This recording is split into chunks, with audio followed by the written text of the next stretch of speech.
پڑھا مگر میں اس کو نقل کرنے سے ڈرتا گھبراتا تھا.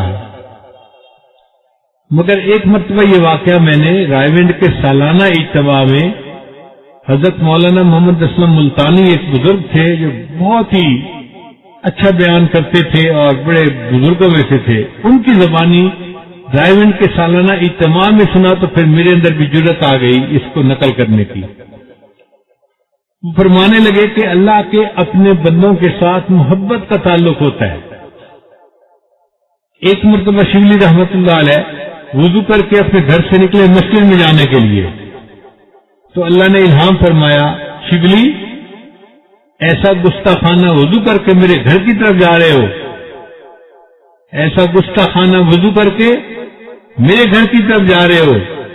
تو شبلی رحمت اللہ علیہ وہیں پر کھڑے ہو گئے، چل رہے تھے نا تو چلتے چلتے وہیں رک گئے. پھر الہام ہوا شبلی اگر تم میرے گھر کی طرف نہیں جاؤ گے تو کہاں جاؤ گے؟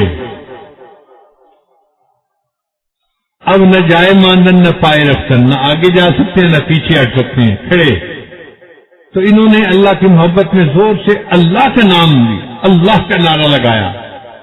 جب اللہ کا نعرہ لگایا اللہ نے پھر انعام فرمایا شبلی کیا تو مجھے اپنا جوش دکھاتا ہے؟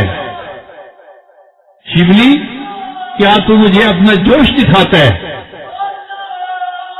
تو یہ خاموش کھڑے ہو گئے. پھر انعام فرمایا شبلی کیا تو مجھے اپنا صبر دکھاتا ہے؟ اب حیران تھے کہ میں کیا کروں اور کیا نہ کروں. اس وقت اللہ رب العزت نے انعام فرمایا شبلی اگر میں تیرے عیب لوگوں کے اوپر ظاہر کر دوں تو کیا تو چاہتا ہے کہ تجھے دنیا میں کوئی منہ لگانے والا ہی نہ رہے؟